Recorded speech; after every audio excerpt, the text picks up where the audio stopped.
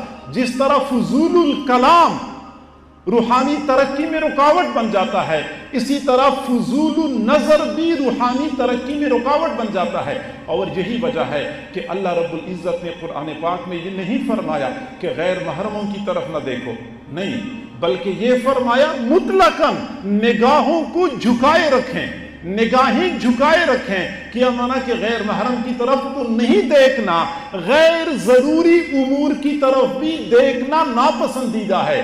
اور یہی وجہ ہے کہ سلف صالحین میں اس چیز کا اتنا اہتمام کیا جاتا تھا کہ کئی مرتبہ تو لوگ اوپر کی طرف دیکھنے کو ناجائز سمجھتے تھے۔ امام بخاری رحمۃ اللہ علیہ نے اپنی کتاب میں ایک باب قائم کیا ہے، باب رفع البصر الی السماء، آسمان کی طرف یا اوپر کی طرف دیکھنے کے بارے میں باب ہے۔ دراصل امام بخاری رحمۃ اللہ علیہ اس باب میں سمجھانا چاہتے ہیں کہ بعض لوگوں نے اس معاملے میں بہت غلو شروع کر دیا ہے کہ ضرورت بھی ہو پھر بھی اوپر دیکھنا پسند نہیں کرتے۔ نہیں، ضرورت کی صورت میں تو دیکھنا ٹھیک ہے، بلا ضرورت اوپر دیکھنا ٹھیک نہیں ہے۔ حضرت داؤد پائی رحمہ اللہ کی خدمت میں ایک بندہ حاضر ہوا اور کہنے لگا کہ لو امرت بسقف البیت من نسج العنکبوت فنزف، حضرت یہ آپ کے کمرے کی چھت پر بہت سارے جالے بنے ہوئے ہیں مکڑیوں کے، اور اگر آپ کسی مرید کو، کسی شاگرد کو حکم دے دیتے تو وہ جالے صاف کر دیتا، تو حضرت نے ناراض ہو کے فرمایا کہ اما علمت انہ کان یکرہ فضول النظر، آپ کو معلوم نہیں ہے کہ یہ خواہ فضول دیکھنا ناپسندیدہ ہے، فضول دیکھنا ناپسندیدہ ہے۔ تو گویا کہ آپ کو ضرورت کیا تھی کہ آپ چھت کی طرف دیکھ رہے تھے، ٹھیک ہے چھت پہ جالے ہیں صفائی کرنی چاہیے، لیکن آپ کو کیا ضرورت تھی کہ چھت کی طرف دیکھ رہے تھے؟ پھر فرمایا نبئت ان مجاہدا کان لہ علیۃ فی دارہ 30 سنۃ فلم یشعر بہا، مجھے تو یہ اطلاع دی گئی ہے کہ امام مجاہد رحمت اللہ علیہ کے اپنے گھر میں ان کا ایک بالا خانہ تھا، 30 سال وہ اسی گھر میں رہے اور انہوں نے ایک مرتبہ بھی بالا خانہ کی طرف نگاہ اٹھا کے نہیں دیکھی۔ غض البصر، نگاہیں نیچے جھکانا۔ اور یہی وجہ ہے کہ شمائل ترمذی میں حضور صلی اللہ علیہ وسلم کی عادت مبارکہ یہی بیان کی گئی ہے، کان النبی صلی اللہ علیہ وسلم خافض الطرف، حضور صلی اللہ علیہ وسلم نیچے نگاہیں جھکا کے رکھنے والے تھے، یہاں تک کہ اپنے ساتھی اپنے صحابہ کی مجلس میں بھی بیٹھے ہوتے تھے تو پھر بھی کوشش یہی ہوتی تھی کہ ضرورت سے ہٹ کے پھر نگاہ آپ نیچے جھکایا کرتے تھے۔ یہ نگاہ نیچے جھکانا، ہر حال میں نیچے جھکانا، یہ انتہائی ضروری ہے۔ اور ایک اور امر کی وضاحت بھی ضروری ہے کہ عام طور پہ لوگ یہ سمجھتے ہیں کہ اگر کسی غیر محرم پر پہلی نظر پڑ جائے تو یہ پہلی نظر معاف ہے۔ یا علی لا تتبع النظر النظرۃ، ایک نظر کے بعد پھر اگلی نظر نہ ڈالو، فإن لک الأولیٰ، یہ پہلی مرتبہ جو بے دھیانی میں نظر پڑ گیا اس کی کوئی یہ معاف ہے آپ کے لیے۔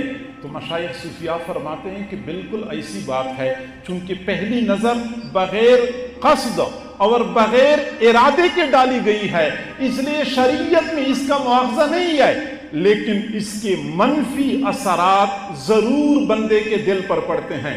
میرے بھائیو، یہ جو ہم کیمرے استعمال کرتے ہیں، موبائل کے ذریعے تصویر کھینچتے ہیں، یہ موبائل اتنی تیزی سے تصویر نہیں کھینچ سکتا جتنی تیزی سے یہ آنکھیں تصویر کھینچتی ہیں۔ غیر ارادی طور پر بھی نظر پڑ جائے تو سیکنڈ نہیں، سیکنڈ کے 10ویں حصے کے اندر یہ تصویر کھینچ لیتی ہیں اور فوراً دل کی طرف فارورڈ کر دیتی ہیں، دل کے اندر وہ تصویر محفوظ ہو جاتی ہے، پھر بہت عرصے تک سالک کو پریشان کیے رکھتی ہے۔ لہٰذا پہلی نظر اگر شریعت کی دنیا میں معاف ہے تو طریقت کی دنیا میں کہا جاتا ہے کہ وہ پہلی نظر بھی بندے پر منفی اثرات ڈالتی ہے۔ اور کئی مرتبہ سالکین غیر محرم کی طرف تو نظر نہیں اٹھاتے، اپنی نگاہوں کو بچانے میں احتیاط کرتے ہیں، لیکن ان کی تصاویر سے بچنے میں احتیاط نہیں کرتے، یا یہ ان تصاویر سے بچنا انتہائی دشوار ہو چکا ہے۔ چنانچہ ہم دیکھتے ہیں، انتہائی افسوس سے کہنا پڑتا ہے کہ آج کی مہذب دنیا نے اپنے کاروبار کو چمکانے کے لیے اور اپنے کام پیسہ کمانے کے لیے انہوں نے بیٹیوں کی تصویروں کو استعمال کرنا شروع کر دیا۔ چنانچہ ہم دیکھتے ہیں کہ شیمپو کی تشہیر ہوتی ہے، اس میں بیٹی کی تصویر استعمال ہوتی ہے، اگر صابن کی تشہیر ہوتی ہے اس میں بیٹی کی تصویر استعمال ہوتی ہے، اگر کپڑے کی تشہیر ہوتی ہے اس میں بیٹی کی تصویر استعمال ہوتی ہے، موٹر سائیکل کی تشہیر ہے تو اس میں بھی خواتین کی تصویر ہے۔ آپ حیران ہو جائیں گے، ٹریکٹر کی تشہیر کے لیے بھی خواتین کی تصویر کو استعمال کیا جاتا ہے، بڑے بڑے بورڈوں کے اوپر ہم دیکھتے ہیں۔ چنانچہ یہ خواتین کی تصویریں، یہ لڑکیوں کی تصویریں، یہ آج کل کے زمانے میں سالکین کے لیے زہر قاتل بنی ہوئی ہیں۔ تو سالکین کو چاہیے کہ جہاں وہ براہ راست غیر محرم پر نظر نہیں ڈالتے، وہاں غیر محرم کی تصویروں سے بھی اپنے آپ کو بچائیں۔ بلکہ میں اگلی بات عرض کروں کہ غیر محرم کی طرف دیکھنا شاید اتنا نقصان دہ نہ ہو جتنا غیر محرم کی تصویر کی طرف دیکھنا نقصان دہ ہو۔ وجہ یہ ہے کہ غیر محرم کی طرف دیکھنا تو ایک لمحے کے لیے ہوا کرتا ہے، کسی خاتون نے سامنے سے گزرنا تھا، بندے کی نظر پڑ گئی، پھر ہم جیسے صوفی صافی لوگوں کی شرم کی وجہ سے زیادہ آنکھیں کھول کے دیکھ بھی نہیں سکتے، لیکن تصویر تو ایسی مصیبت ہے کہ جس وقت چاہے بندہ دیکھ لے اور جتنی دیر تک بندہ چاہے دیکھتا رہے، اور جس زاویے سے چاہے بندہ دیکھے، اس کو چھوٹا کر کے دیکھے، اس کو زوم کر کے دیکھے، اس کو بڑا کر کے دیکھے، اپنی مرضی سے۔ تیری تصویر میں ایک بات تجھ سے بھی نرالی ہے، تیری تصویر میں ایک بات تجھ سے بھی نرالی ہے کہ جتنا چاہوں بوسے لوں، نہ جھڑکی ہے نہ گالی ہے۔ گویا کہ تصویر تو بندہ اپنی مرضی سے جیسے چاہے دیکھتا رہتا ہے، نتیجہ پھر یہی نکلتا ہے کہ سال ہر سال گزر جاتے ہیں، روحانی ترقی نہیں ہوتی، ایک ہی جگہ پہ سالکین رکے ہوتے ہیں۔ کیوں رکے ہوئے ہیں؟ اس لیے کہ بدنگاہی کی وجہ سے آگے روحانی ترقی ہوتی ہی نہیں ہے۔ حضرت شیخ الحدیث مولانا محمد زکریا رحمت اللہ علیہ نے فرمایا، کتنے ایسے سالکین ہوتے ہیں جو سال ہا سال ذکر کرتے ہیں، ایک کیفیت حاصل کر لیتے ہیں، لیکن بدنظری کی وجہ سے وہی کیفیت ایک لمحے میں زائل ہو جاتی ہے۔ ہمارے حضرت جی دامت برکاتہم العالیہ نے فرمایا کہ 1 گھنٹہ مراقبہ کر لیں، جو کیفیات، جو انوارات آپ کو حاصل ہوں گی، آپ 1 مرتبہ غیر محرم پہ نظر ڈالیں، 1 سیکنڈ کے لیے نظر ڈالیں، پورے گھنٹے کی انوارات اور کیفیات سلب ہو جاتی ہیں۔ اور وجہ کیا ہے؟ لعن اللہ الناظر والمنظور الیہا، اللہ نے لعنت بھیجی ہے دیکھنے والے پر بھی اور جس کی طرف دیکھا جا رہا ہے اس پر بھی۔ پھر جب اللہ کی لعنت آتی ہے تو لعنت کا معنی ہی یہی ہے، الابعاد من رحمت اللہ، اللہ کی رحمت سے دور ہونا، اللہ کی رحمت سے محروم ہونا۔ تو اللہ کی رحمت سے جو کچھ بندے کو ملا ہوا ہوتا ہے، اسی ایک نظر کی وجہ سے جب لعنت اترتی ہے، اسی لعنت کی وجہ سے سب کچھ ڈیلیٹ ہو جاتا ہے، مٹ جاتا ہے، بندہ پھر اسی طرح کورا رہ جاتا ہے۔